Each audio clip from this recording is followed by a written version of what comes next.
ഞാൻ കുറച്ച് ദിവസം കൂടി ഇന്ന് പ്രാവുകൾക്ക് ഫുഡ് കൊടുക്കുക കേട്ടോ. ഡ്യൂട്ടിയൊക്കെ ആയിട്ട് എനിക്ക് ഒട്ടും സമയം കിട്ടിയില്ലതേ. വീണ്ടും ഒരാളോടെ വന്നിട്ടുണ്ടേ. അത് കോളാറെഡാണ്. ഈ ടൈപ്പ് ബീജിൻ്റെ പേരറിയാവുന്നവർ പറയണേ. മറ്റേ കുഞ്ഞത് കോളാറെഡാണ്.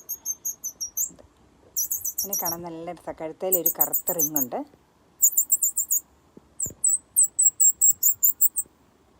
ഇനിയും വരുന്നുണ്ട്, കുറേ പേര് വരുന്നുണ്ട്.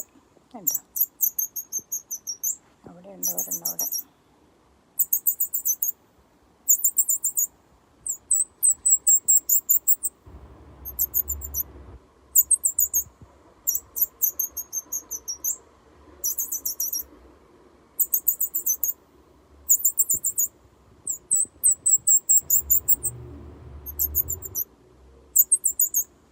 ഇതിൻ്റെ കണ്ണും മുഖമൊക്കെ കാണാൻ നല്ല